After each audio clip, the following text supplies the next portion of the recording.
Est-ce qu'on peut acclamer le Seigneur? Gloire à l'agneau de Dieu.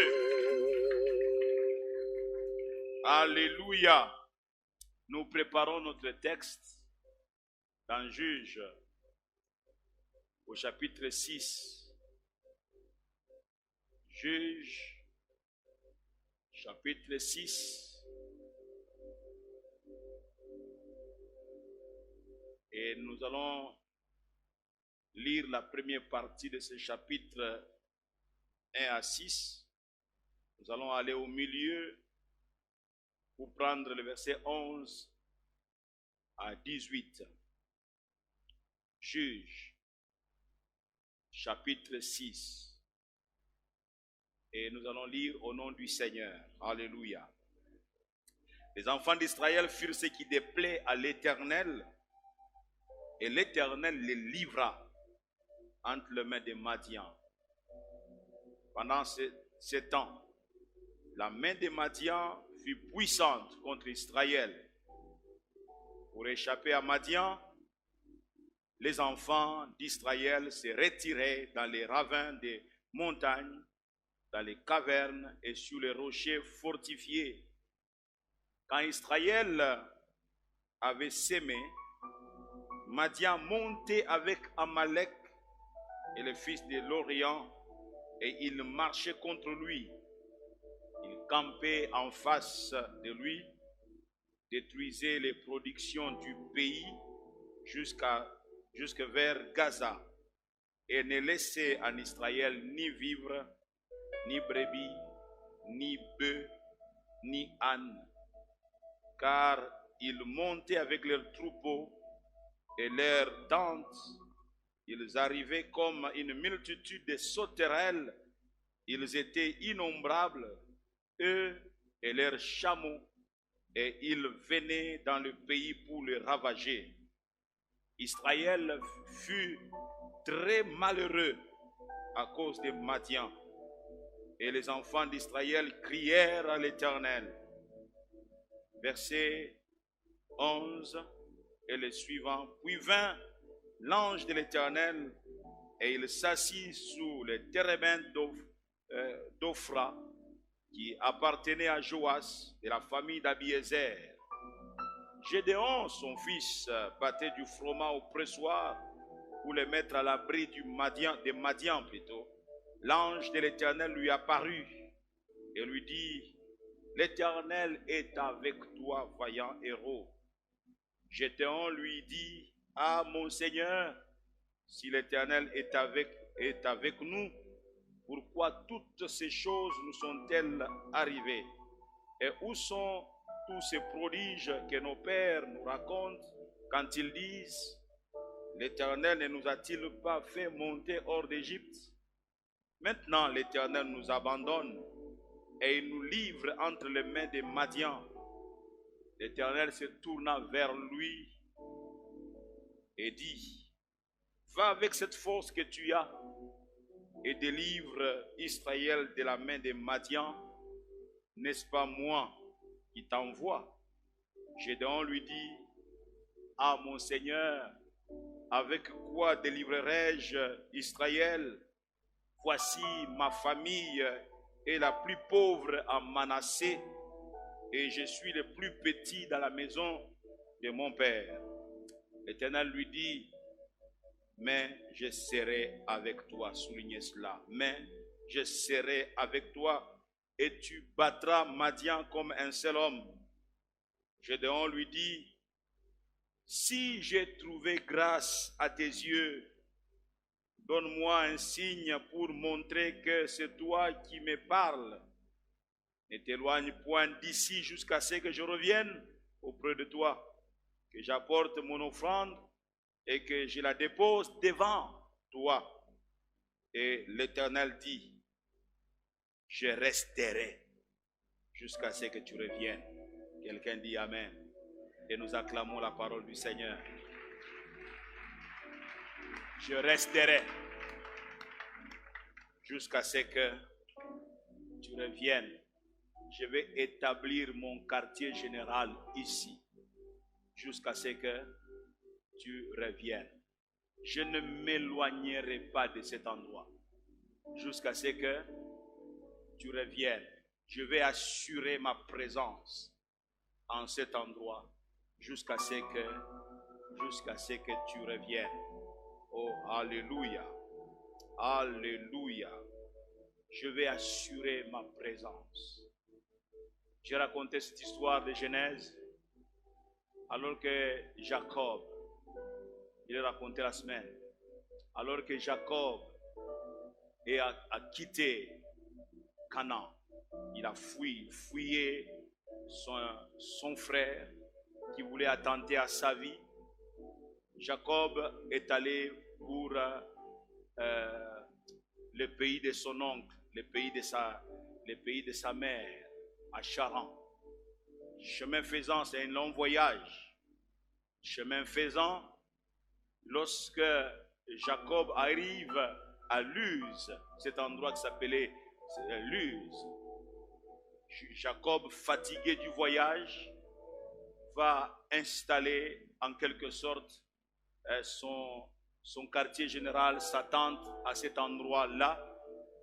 Et pendant qu'il dormait, il va recevoir cette vision, ces songes, où une échelle, c'est une échelle? Une échelle descend d'en haut jusqu'en bas. Et des anges qui montaient et qui descendaient. Normalement, les anges doivent descendre pour monter. Là, l'image qui est donnée, c'est que les anges montaient et descendaient. Il va sursauter et il va réaliser qu'en cet endroit-là, Dieu était là. Et il s'exclame et dit, cet endroit est terrible et moi je ne le savais pas. C'est ici la porte des cieux. Et il va nommer cet endroit-là Bethel, qui veut dire maison des dieux. Bethel, la maison des dieux. Jacob est parti. Il est arrivé à Charan. Il a été au service de son oncle. 20 ans après, Jacob prend la décision de quitter Charan et retourner à Canaan. Il revient à cet même endroit. Il dresse l'autel. Il passe la nuit. Il reçoit encore une autre vision. Et il sursaute. Il se dit, mais cet endroit ici est différent de tous les autres endroits. Écoutez maintenant comment il nomme encore le même endroit. Non pas Bethel, mais El Bethel. Si autrefois, voilà, c'est comme ça qu'il est en train de pouvoir analyser les choses. Si autrefois cet endroit, ce qui m'intéressait, c'était la maison de Dieu, mais ce n'est plus la maison de Dieu qui m'intéresse. Ce qui m'intéresse désormais et dans la suite de ma vie, c'est le Dieu de la maison de Dieu. El Bethel, le Dieu de la maison de Dieu. Bien-aimé, cet endroit n'est pas mystique, cet endroit n'est pas extraordinaire, mais ce qui rendra et qui rend cet endroit mystique ou différent, c'est la présence de Dieu. Si Dieu n'est pas là, cet endroit est semblable à tous les autres endroits. Je pensais que j'étais en train de parler déjà à quelqu'un. Si Dieu n'est pas à cet endroit, ça ne sert à rien pour nous de pouvoir nous rassembler. Pourquoi chanter des cantiques sans Dieu? Pourquoi jouer des instruments sans Dieu? Pourquoi taper les mains sans Dieu? Bien-aimé, je refuse cette année que nous venions à cet endroit sans que le Dieu de la maison de Dieu ne soit là. Ce qui nous intéresse, ce n'est pas la beauté du cadre. Ce qui nous intéresse, ce n'est pas même le temple que nous construisons. Ce qui nous intéresse, c'est de nous rassurer que Dieu est présent. Est-ce que tu peux comprendre ceci? Si Dieu n'est pas avec toi, cette année est perdue d'avance. J'étais en train de dire, si Dieu n'est pas avec toi, cette année pour toi, elle est déjà perdue d'avance. Mais si Dieu est avec toi, cette année est déjà gagnée d'avance. Oh, alléluia. Si ton amen pouvait être à la hauteur de ce que Dieu est en train de te déclarer, tu serais une personne bénie. Oh, alléluia. Le texte que nous venons de lire, des Juges, chapitre 6, là nous avons un Israël qui était un peuple mis à part. Israël n'est pas n'importe quel peuple.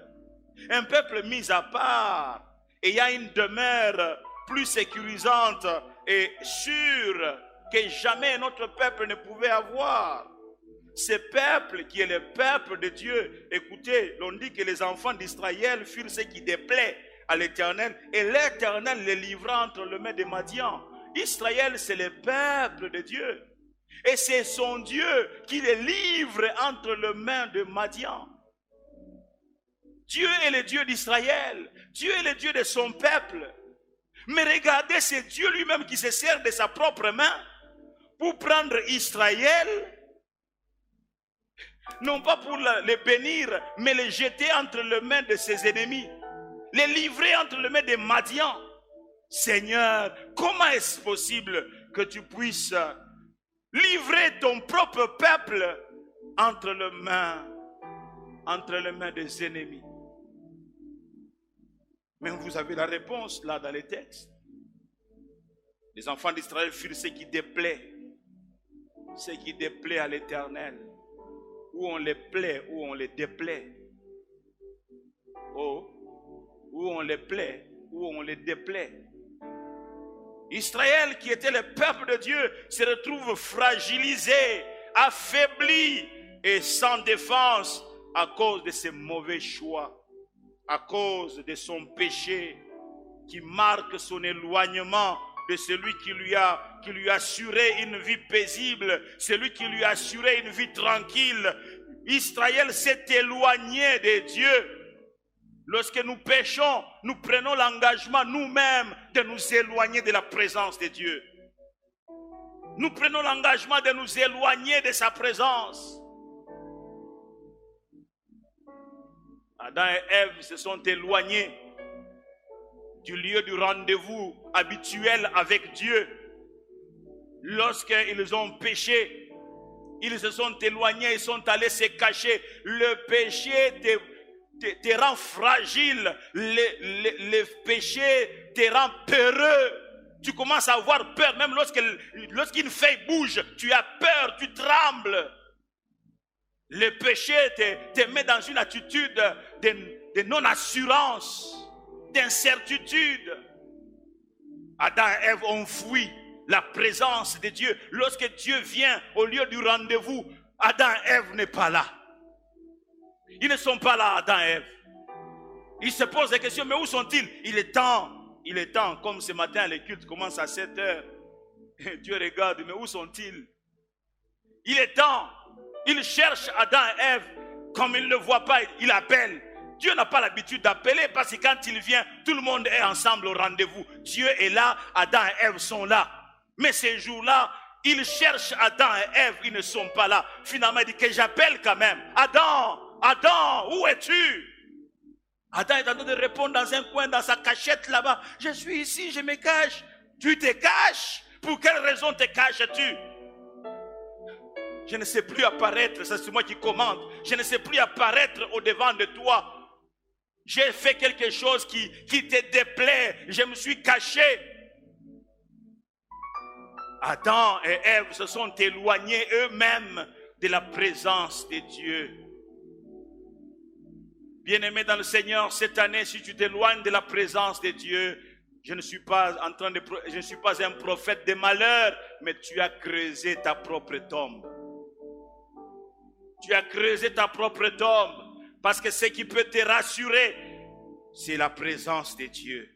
Dieu qui était au milieu d'eux était à l'aise aussi longtemps qu'Israël l'honorait dans sa présence. Mais suite à son péché, le Dieu saint se décida de s'éloigner de son peuple. Le Dieu saint se décida de s'éloigner de son peuple. Vous vous souvenez de cette image que j'ai présentée il y a quelques jours en arrière, de Moïse qui se retrouve là au pays de Séphora, son épouse. Et il voit cette représentation donc sur la montagne, le buisson ardent, un buisson qui était tout en feu mais qui ne se consumait pas. Je suis sûr qu'il a posé la question à Séphora, c'est quoi? Vous avez toujours cette représentation là? Vous avez toujours cette apparition là? C'est une présence. Et ce qu'il ignorait, c'est que c'était la présence de Dieu, imagée par ces buissons-là. Il dit, nous aussi, nous ne comprenons pas. Comment pouvez-vous rester à un tel endroit sans comprendre des choses, des apparitions autour de vous? Il dit, je ne vais pas me comporter comme vous. La Bible dit que Moïse commençait à s'approcher pour chercher à comprendre. Lisez bien cette histoire, surtout dans les Actes des Apôtres, chapitre 7, si ma mémoire est bonne. Moïse a commencé à s'approcher pour chercher à comprendre ce qui était exact, ce qui était exactement ces buissons ardents. C'est là que j'apprécie les Écritures quand la Bible me dit que approchez-vous de Dieu et il s'approchera de vous. Oh, alléluia. Quiconque se décide de s'approcher de Dieu cette année, Dieu s'approchera de lui. J'étais en train de dire, quiconque se décide de s'approcher de Dieu cette année, Dieu s'approchera de lui. Je prie que ce soit toi. Je prie que ce soit toi. Je disais que je prie que ce soit toi. Dieu puisse s'approcher de toi. Oh, alléluia. Moïse fournit cet effort. Il est en train de réduire la distance entre lui et cette montagne. Il est en train de réduire cette distance entre lui et cette montagne. Il est en train de réduire la distance. Il réduit la distance. Il est en train de s'approcher. Bien-aimé, chaque fois que tu décides d'entrer en prière, chaque mot que tu prononces dans la prière est en train de t'approcher, est en train de t'approcher, est en train de t'approcher. Mais pendant que toi tu es en train de faire le mouvement, en train de t'approcher, tu t'approches de qui? Tu t'approches de Dieu. Lui aussi est en train de faire le mouvement, est en train de s'approcher, est en train de s'approcher jusqu'à ce que vous puissiez vous rencontrer quelque part. C'est le lieu de la rencontre avec Dieu. C'est le lieu du rendez-vous avec Dieu. C'est le lieu de l'apparition de Dieu. C'est le lieu de la manifestation de Dieu. Je veux la manifestation de Dieu. Je veux Dieu. Je veux sa présence. Moïse est en train de s'approcher de la présence de Dieu. Il ne sait pas que c'est Dieu. Il est en train de s'approcher de Dieu. Mais il continue à s'approcher. Je bénis Dieu de ce que Moïse ne s'est pas fatigué. Je bénis Dieu de ce que Moïse n'a pas dit. Mais cette histoire, je ne comprends pas toujours. Malgré le voyage que j'ai effectué, je ne saisis pas toujours. Il ne s'est pas découragé. Seigneur, donne-moi d'être de la race de Moïse. Ne jamais me décourager, mais continuer à m'approcher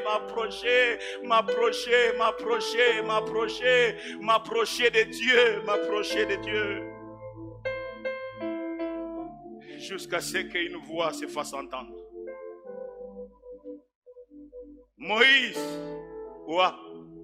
En plus, une voix de quelqu'un qui connaît mon nom.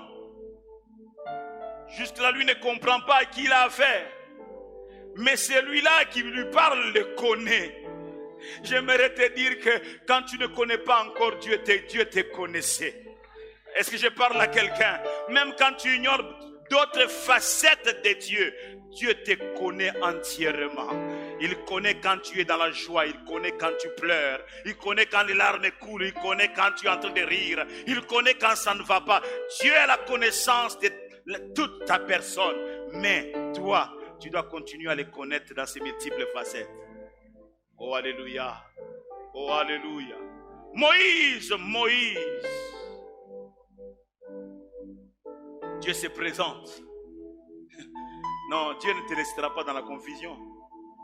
Dieu se présente à Moïse.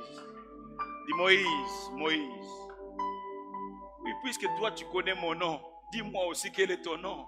Il dit Moïse, je suis le Dieu de tes pères. Je suis le Dieu d'Abraham. Je suis le Dieu d'Isaac. Je suis le Dieu de Jacob. Je serai désormais ton Dieu. Oh alléluia. Oh alléluia. Bien-aimé dans le Seigneur, Dieu, son désir, c'est de rester avec toi. Mais le péché peut t'éloigner de Dieu. Dieu a dit à Moïse, le lieu où tu te tiens est saint. Ôte. Enlève tout ce qui peut t'empêcher de demeurer sur cette montagne. Tu veux demeurer devant le Seigneur? Tu veux demeurer dans sa présence? Enlève dans ta vie tout ce qui peut t'empêcher de demeurer dans sa présence. Oh alléluia. Alléluia.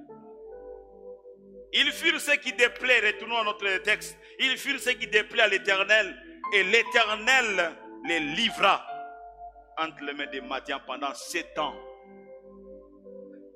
Pourquoi peux-tu être livré?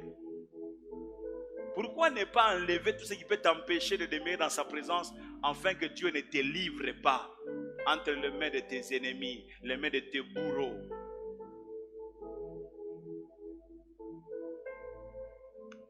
Je ne sais pas si je finirai, mais j'ai 5 faits à signaler en rapport avec la présence de Dieu. D'emblée, j'aimerais dire que l'absence de Dieu, avant de citer le tout premier fait, l'absence de Dieu ou son éloignement nous laisse sans défense et sans protection.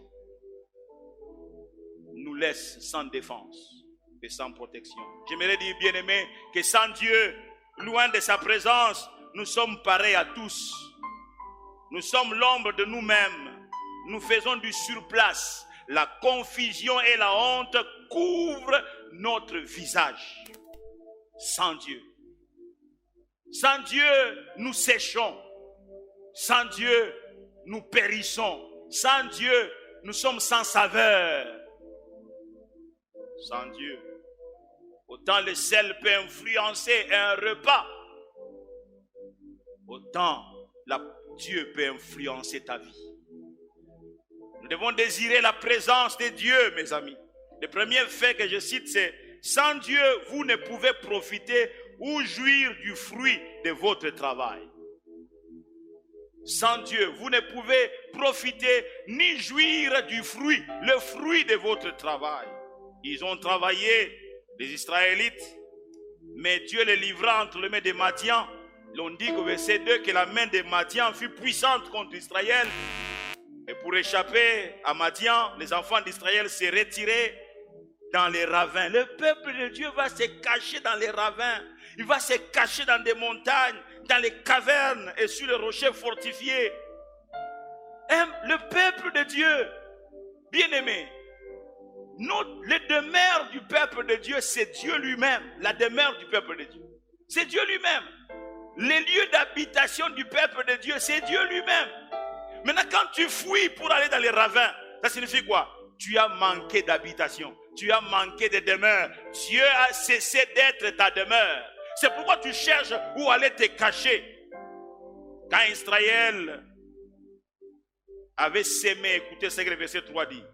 Quand Israël avait sémé, Madian montait avec Amalek et les fils de l'Orient, et il marchait contre lui. Quand vous lisez la suite, vous voyez que Madian détruisait toute la production. Prenez ce qu'il fallait prendre et mettez le feu à ce qui restait, pour qu'ils n'en profitent même pas. C'est le programme de Dieu. Lorsque Dieu t'abandonne, lorsque Dieu et sa présence n'est plus avec toi, même ta propre production prend le feu. Sans Dieu, loin de sa présence, nous sommes pareils à tous.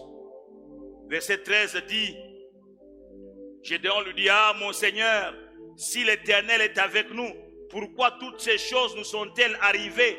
Des choses terribles, des choses qui ont plongé le peuple de Dieu dans la souffrance, dans la frayeur, la peur. C'est un peuple qui n'est plus assuré. Quand Dieu est absent, c'est la confusion, c'est le chaos. Quand Dieu était présent, le résultat était différent. Amen, amen. Gédéon dit: nos peuples nous racontent des histoires, nous racontent des merveilles, nous racontent des prodiges. Ce sont les prodiges que Dieu faisait lorsque Dieu était au milieu d'eux. Maintenant, Gédéon dit non. Selon l'histoire des aînés, quand Dieu est présent, ce n'est pas ce que nous vivons, que nous devons voir. Nous vivons autre chose. Ça veut dire que Dieu n'est pas là. Quand Dieu n'est pas là, le résultat est amer.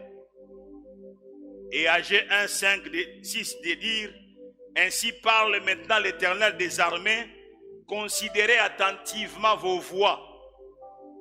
Vous sémez beaucoup et vous recueillez peu. Vous mangez et vous n'êtes pas rassasiés. C'est grave, hein? Vous mangez. n'importe quelle quantité de repas. Vous consommez des tonneaux, mais vous n'êtes toujours pas rassasié. Quand on grandissait, les jeunes gens qui mangeaient sans se fatiguer, manger et consommer, on disait, hein? On dirait que cet enfant, spirituellement, il doit avoir des problèmes. Comment quelqu'un peut manger comme ça sans se rassasier? Oui. J'ai dit, vous semez beaucoup et vous recueillez peu. Vous mangez et vous n'êtes pas rassasié. Vous buvez et vous n'êtes pas désaltéré. Vous êtes vêtus et vous n'avez pas chaud. Le salaire de celui qui est à gage tombe dans un sac percé. C'est ça ce qui arrive lorsque Dieu n'est pas là. Même ta propre production, tu ne peux pas en profiter lorsque Dieu n'est pas là. Pourquoi? Dieu constitue ta sécurité. Dieu constitue ta protection. Et quand Dieu te protège, il ne te protège pas que toi. Il te protège toi avec tout ce qui est à toi. Quand Dieu te protège, Dieu sécurise le présent. Dieu sécurise même l'avenir. Dieu les sécurise par sa présence.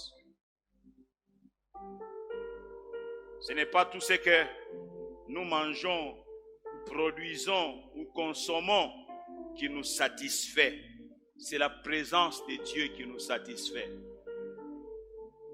C'est la présence de Dieu.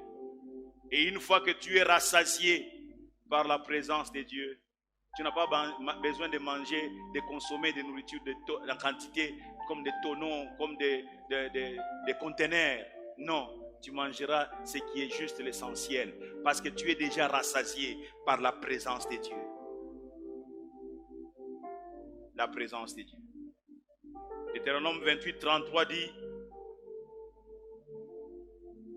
un peuple que tu n'auras point connu mangera le fruit de ton sol et tous les produits de ton travail, et tu seras tous les jours opprimé et écrasé. C'est ce qui arrive à tout celui qui est loin de Dieu. Voici les malédictions qui t'atteindront lorsque tu n'obéiras pas à la loi de l'Éternel. Ça fait partie de ça. Lorsque tu t'éloigneras de Dieu et que tu te mettras à servir d'autres dieux, voici les malédictions qui t'atteindront. Lorsque tu auras un cœur mauvais et qui fera que Dieu puisse s'éloigner de toi, voici ce qui t'arrivera. Un peuple que tu n'auras point connu mangera les fruits de ton sol et tous les produits de ton travail, et tu seras tous les jours opprimé et écrasé. Ce n'est pas la volonté de Dieu. Alors qu'on est en train de partager, toi on t'oublie toujours. Pourquoi? Dieu s'est éloigné de toi. Mais si Dieu est avec toi, Dieu est ton partage. Dieu est ta portion. Lisez le psaume 16. Vous allez comprendre que quand tu es à Dieu, quand tu es sa propriété, Dieu est ta portion. C'est-à-dire que partout où on partage, même quand toi tu es absent, Dieu se présente et prend ta part à toi, met à part et dit maintenant vous pouvez partager parce que j'ai sécurisé la part de mon enfant. Dieu sécurisera ta part, même lorsque toi tu ne seras pas là. Au lieu où les décisions se prennent, toi tu n'es pas là, mais Dieu sera là. Parce que tu es avec lui, lui sera là où on prendra des décisions. Quand on veut te faire l'injustice, Dieu dit non, l'injustice pas avec le mien. Le mien, je sécurise d'abord sa part. C'est ce qui va se passer cette année pour plusieurs d'entre nous. Dieu va sécuriser la part. On va continuer à analyser Gédéon. Parce que j'ai promis combien de faits à signaler. J'en ai cité combien? On ne peut pas continuer. On ne peut pas continuer. Gédéon fait le constat. Non, si Dieu était avec nous, pourquoi toutes ces choses nous sont-elles arrivées? Vous ne pouvez pas faire les constats dans votre propre vie, dans votre propre famille. Si Dieu est avec nous dans cette famille, si Dieu est avec nous dans cette maison, si Dieu est avec nous dans ce pays, si Dieu est avec nous dans cette église, pourquoi ça?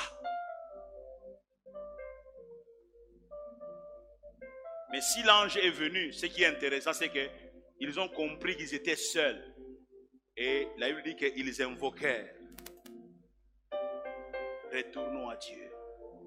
Je parle à quelqu'un. Ne vous leurrez pas en ne lisant que ça. L'impact de la présence de Dieu a des conditions. Dieu doit être là pour qu'il y ait son impact. Je disais Dieu doit être là. Et tu dois, il doit, nous devons faire tout ce qui est nécessaire pour garder Dieu avec nous. Que Dieu te bénisse. Que Dieu bénisse sa parole.